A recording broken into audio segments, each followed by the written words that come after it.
All prophets sent by Allah came with a special message to humanity. Warn us of an approaching day of judgment. No one can know when the day of judgment will occur. However, God has taught his messengers some of the signs that alert one to the fact that the hour is approaching.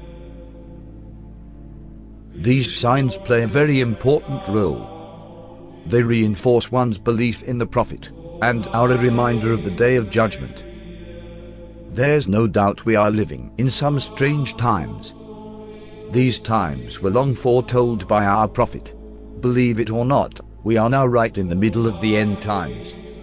Because our Prophet said that in the end times, the barefooted Arab Bedouins will be competing with each other in building tall structures. 20 years ago, Dubai was just a dry desert place in the Arab Peninsula. But it is now considered as one of the most advanced cities in the world. This was predicted by our Prophet 1400 years ago. The Burj Khalifa in Dubai is at the moment the tallest structure in the world. But it will soon have competition from neighboring Saudi Arabia. Saudi Arabia has signed a deal for 8.4 billion Saudi riyals for the building of the Jeddah Tower. The prophecy is being fulfilled right in front of our eyes. And they're both from Bedouins, and they were unclothed, and there were Bedouin Arabs, and now they're competing in tall buildings. Now this is very interesting, because if you were a rationalist at that time, you would think the one who's competing in tall buildings would be the superpowers of the time, which were the Romans and the Persians. The Arabs, in many cases, used to build buildings in the ground because it was so hot. Yeah. Some of the houses were in the ground, and they just had tents. The Prophet said that the hour will already have casted its shadow when we can see Mecca with its mountains pierced with holes.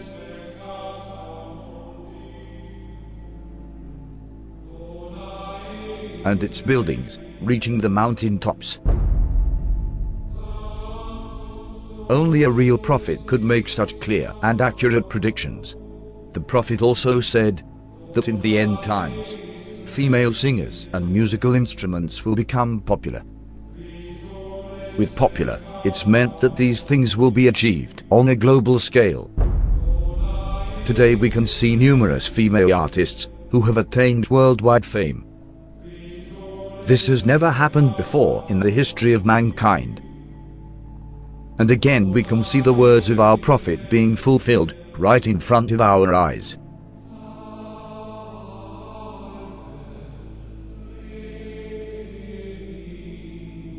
In the end times, people will dance late into the night.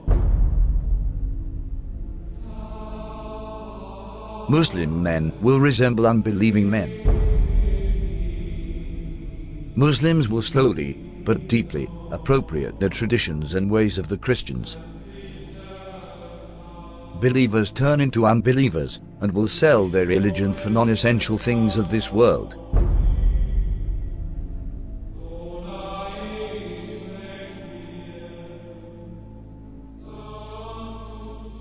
Women who will be dressed, yet will appear to be naked. They will seduce men and will be inclined towards them.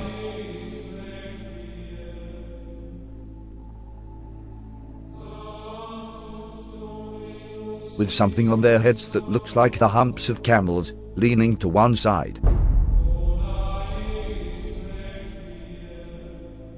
Clothed but unclothed. You know, some of the swimwear, if you look at, or some of the gym wear, if you look at, they're like who are you? It's not clothing. Kasiyatun ariyat, clothed but naked. Or if you look a more moderate tafsir, if you like, clothing will be very tight, or it will be see-through, or there will be cuts and slits around the sides and so on and so forth, so that although it pretends it doesn't show, it shows. And the Prophet said, alayhi afdalu salatu wa atammu taslim, that they will not smell the fragrance of Jannah. Although the smell of Jannah can come from so far, yet these people will be made forbidden for them is that smell, that fragrance of Jannah.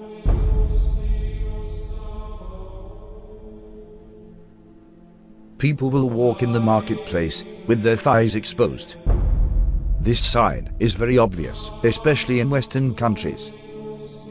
Keep in mind, these events are very recent. Just 100 years ago, even in these countries, the women wore modest clothes. The Prophet said, "Most certainly people from my nation will consume liquor, which they will describe with some other name." This is a prediction and a reference to the different brands of alcohol that are available today. Liquor stores are strewn throughout the city of Amman. By law, bars and liquor stores must be owned and run by Christians. No Muslims allowed. However, Muslims are perfectly free to patronize them, and they do.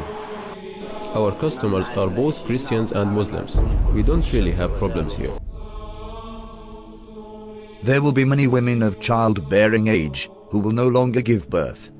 Women continue to delay having children, according to new data from the Centers for Disease Control and Prevention. The average age for first-time mothers increased from 24 in 2000 to 26 in 2014. The Prophet said these women will enter the workforce out of love for this world. And this is why they will delay having children. Researchers believe the trend of waiting to have children will continue as more women focus on career before starting a family and as they pursue fertility options like egg freezing. In the end times, there will be snubbing and standoffishness among people. There will be an abundance of food, much of which has no blessing in it.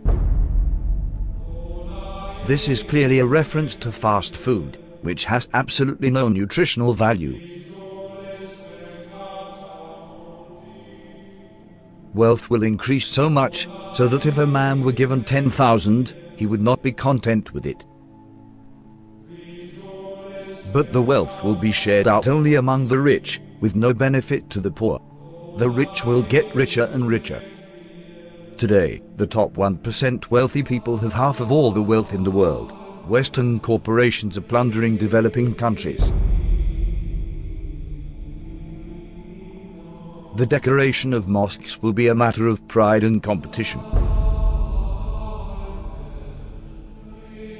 Abundance of police squads and oppressive officials who wield whips the size of the tails of cattle.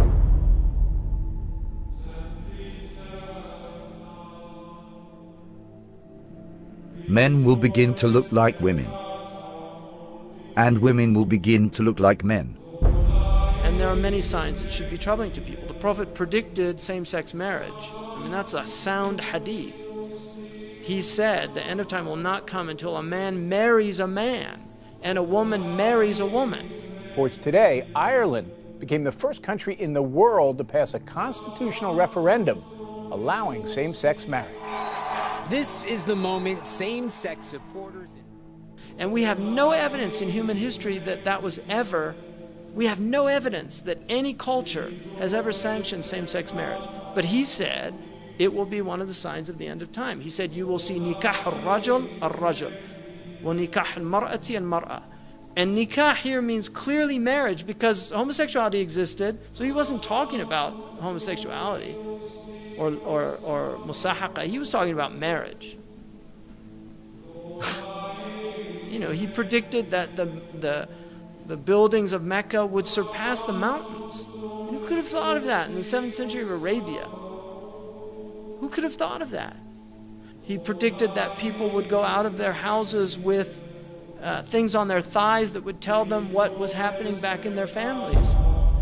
He said that people would talk to shiraku na'alihi, which in Arabic, shiraku na'al is this. That is what a shiraku na'ali, which is the universal sign today for telephone.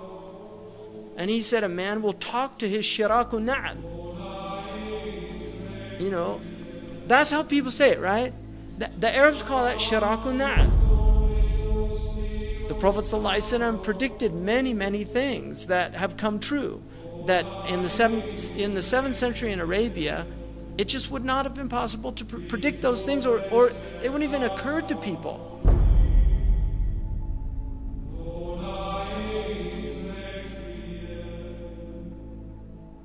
The Prophet said, children born outside of marriage will become commonplace. In Colombia, more than 8 out of every 10 children are born to unwed mothers. But the actual percent of U.S. births to unmarried women has gone up a lot. 2002, 34% of all births. 2013, 40.6% of all births in the U.S. In 1960, 5% of children entered the world without a mother and father married to each other. By 1980, it was 18%. By 2000, it had risen to 33%, and 15 years later, the number reached 41%. The prophet said, in the end times, obesity would become prevalent. Well, the explosion of overweight and obese people in the developing world is largely down to the emerging economies, those that have gone through a transition from being low-income economies to middle-income economies in the last generation. And that has produced a large middle class of people who have rising incomes and they can buy the foods they want, and they're undertaking more sedentary lifestyles. Smog will appear over cities because of the evil that they are doing. India's second largest city, New Delhi, remains shrouded in dangerously thick smog. Problem affecting a huge swathe of northern China at the moment, with a pollution cloud hanging over this country from the Russian border in the far northeast all the way down to the central cities. The prophet said, great distances will be traversed in short spans of time. And voices will be raised in mosques.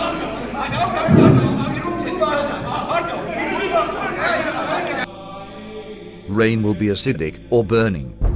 Acid rain is any form of precipitation with high levels of nitric and sulfuric acids. It can occur in the form of snow, fog, and even dry materials that settle to earth. Most acid rain is caused by human activities.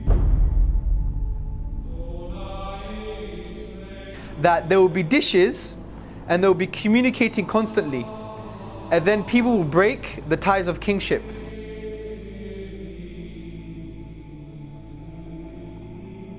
The word for dishes is literally a dish, and the word that's used now is the word for satellites, and they're dishes and they communicate. Academic journal that says there is a correlation between people sitting at home watching satellite TV and not having communal family ties anymore.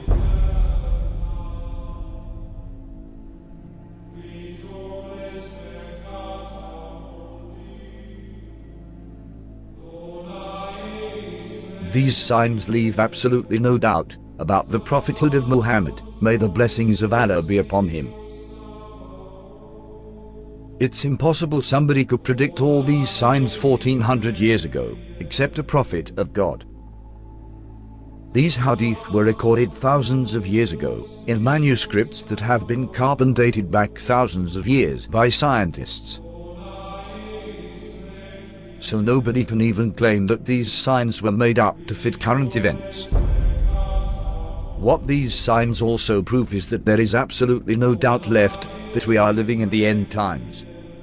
All the minor signs that have been prophesied have come to pass right in front of our eyes, as you saw in this video. This means we are on the brink of seeing the major signs of the end times. The real question is not when is the last hour. The question is, what have you prepared for it? يسألك الناس عن الساعة قل إنما علمها عند الله وما يدريك لعل الساعة تكون قريبا.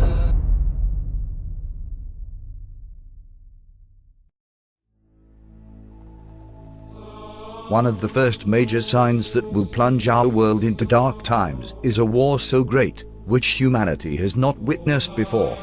The next event that is about to occur is the Great War. Nabi Muhammad alayhi salatu wasalam, and he said, when Jerusalem is center stage and flourishing, built up, which is where we are now, then look for the Malhama. The Malhama is a great war. The Malhama is not just a great war. It's a war like no war has ever been. That 99 out of every 100 of the combatants will die, will be killed. The only way that 99 out of every 1,000 can be killed is if it's a war with weapons of mass destruction. NATO is preparing for war with Russia. This war has been planned long before by the evil forces that rule the world today. These same evil people caused World War I and World War II.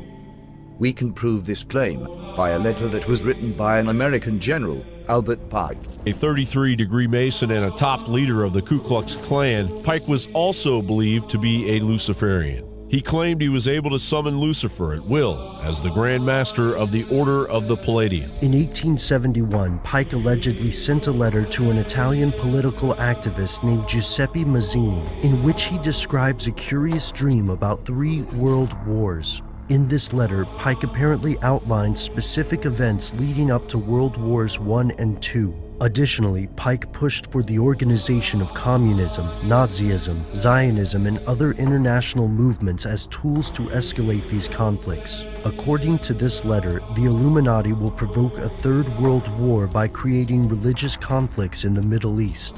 After this war is ended, the letter claims that nihilists and atheists will create bloody turmoil, leading the world's disillusioned masses to follow Lucifer. Today we can see clear preparations being made for this war. The Georgia Guidestones is a granite monument erected in the United States. This monument has 10 commandments for the world. But to this day, nobody knows the author of these commandments.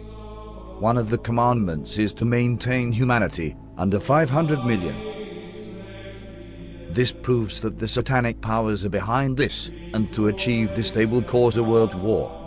And they will surely succeed in achieving this. Because remember that our prophet said that 99% of the people fighting will die in this war. But why do they want this war? After this war, the world will see the advent of the false Messiah, the Antichrist, the Dajjal. In order for the Dajjal to arrive, they have to prepare Israel to make his arrival possible. That there is a fella, a mastermind at work, who wants to rule the whole world. He is the one who says a man could marry another man and get a marriage certificate. You know who the fella is. And eventually a man will stand up in Jerusalem and declare, I am Al-Masih, the Messiah. But he would not be Al-Masih, the Messiah. He would be Dajjal, the false Messiah. In order for him to achieve his objective, for Israel to rule the world, he has to make Israel very, very big, like the United States. But that's not possible. Israel cannot expand. Israel is surrounded by the Arabs. Forget it. Or the world has to become much smaller. Which one will it be? Which one will it be? Yes. The answer is the world will have to become much smaller. And that's why we're going to have nuclear war. The main goal of World War I was to dismantle the Islamic State and establish a Jewish Holy Land in Palestine. 1914, talk begins in the British cabinet at the highest levels of promising a Jewish homeland to the Zionists. The Zionists were a movement, a group of influential, powerful Jews in Europe, and the goal of Zionism was the establishment of an independent Jewish homeland, preferably in Jerusalem. But after Israel was established, the majority of the Jews were against a Jewish Holy Land. American Jews, by and large, scoffed at the idea of an independent Jewish homeland. They thought this is ridiculous, we're happy where we are, we're acclimatized, we love America. There was no notion, and they did understand it would cause problems and whatnot. This is why they used Hitler to plunge the world in a Second World War and commit a genocide on the Jews. Jews in America did not support Zionism until basically Hitler and World War II. That's when they felt the need to have an independent Jewish homeland. And this is well documented. This is not some type of theory. This is a known fact. World War III will be caused to reduce the world population. This will make it easier for them to rule the world. This is their new world order, with the Dajjal as their ruler. As they say to the world, we must come back to religious values. This is Pax Judaica. But their oppression will be greatest of all, because they want to rule over everybody.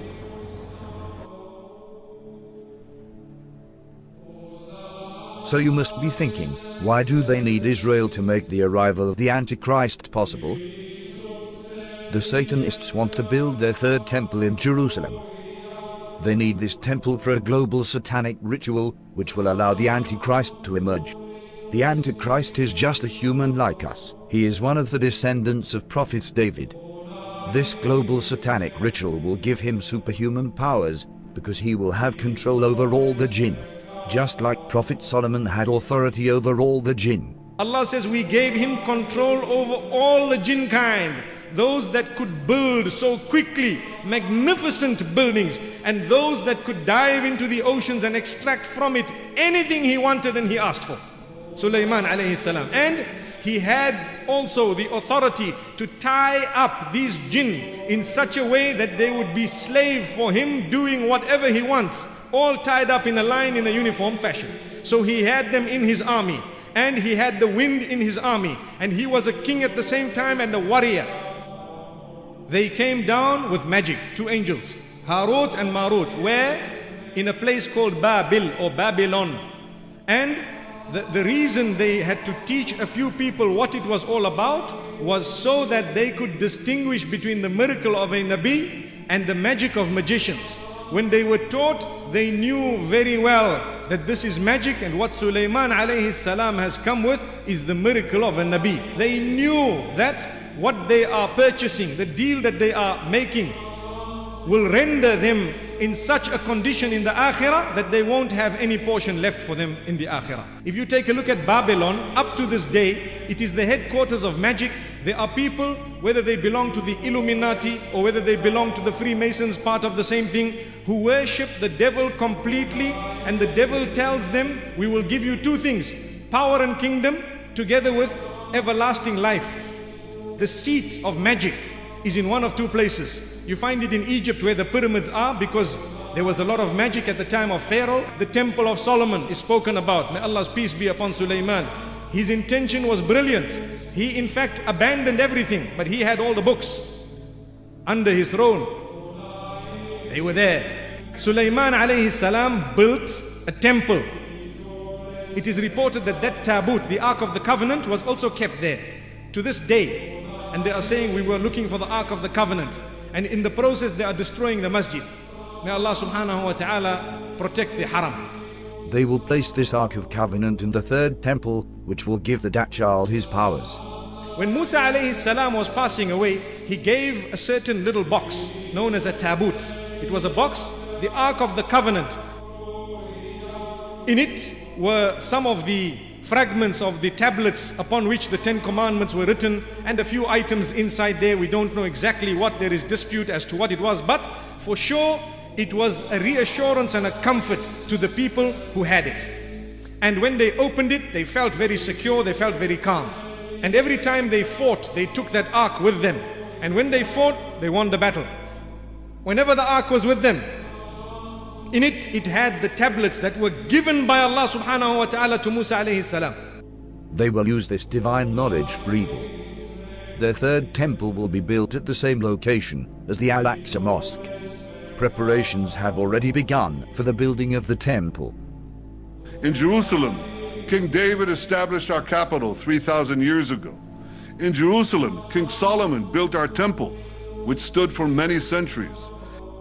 In Jerusalem, Jewish exiles from Babylon rebuilt the temple, which stood for many more centuries. We are in Jerusalem, and we are here to stay. And today, the United States of America is opening its embassy right here in Jerusalem. Thank you, President Trump, for having the courage to keep your promises. President Trump, and thank you all for making the alliance between America and Israel stronger than ever. يا أيها الذين آمنوا لا تتخذوا اليهود والنصارى أولياء بعضهم أولياء بعض ومن يتولهم منكم فإنه منهم إن الله لا يهدي القوم الظالمين. To advance the truth. The truth and peace are interconnected. A peace that is built on lies will crash on the rocks of Middle Eastern realities. You can only build peace on truth. وإذا قيل لهم لا تفسدوا في الأرض قالوا إنما نحن مصلحون ألا إنهم هم المفسدون ولكن لا يشعرون. Those of you who are watching Bible Prophecy and the plans to rebuild the temple, I have now in my hand a piece of modern prophetic history, if you will. It is one of 1,000 silver-plated temple half-shekel coins minted in Israel in recognition of Donald Trump's declaration of Jerusalem as Israel's capital. They are to be used in the third temple. On the front is Donald Trump with King Cyrus the Great, who 2,500 years ago saw to it that the Jews would rebuild their ancient temple. Friends, this is prophecy coming true in my hands. What incredible days we live in. America's ambassador to Israel has come in for criticism after he was seen posing with a rather controversial gift. David Friedman was presented with a photograph of one of the most sacred places in Jerusalem. But the image had been altered to show the Jewish third temple on the site where the Islamic Al-Aqsa Mosque and the Dome of the Rock are currently situated. The third temple is a biblical reference to a new place of worship, to replace an ancient one which was destroyed. It is the holiest place that we have right now. The third temple is going to come right here. Okay. Okay? So without a doubt, you believe that there's no doubt. There's no doubt. Oh, it's going to be very, very interesting, tomorrow. يا أيها الناس اتقوا ربكم إن زلزلة الساعة شيء عظيم يوم ترونها تذهل كل مرضعة عما أرضعت وتضع كل ذات حمل حملها وترى الناس سكارى وما هم بسكارى ولكن عذاب الله شديد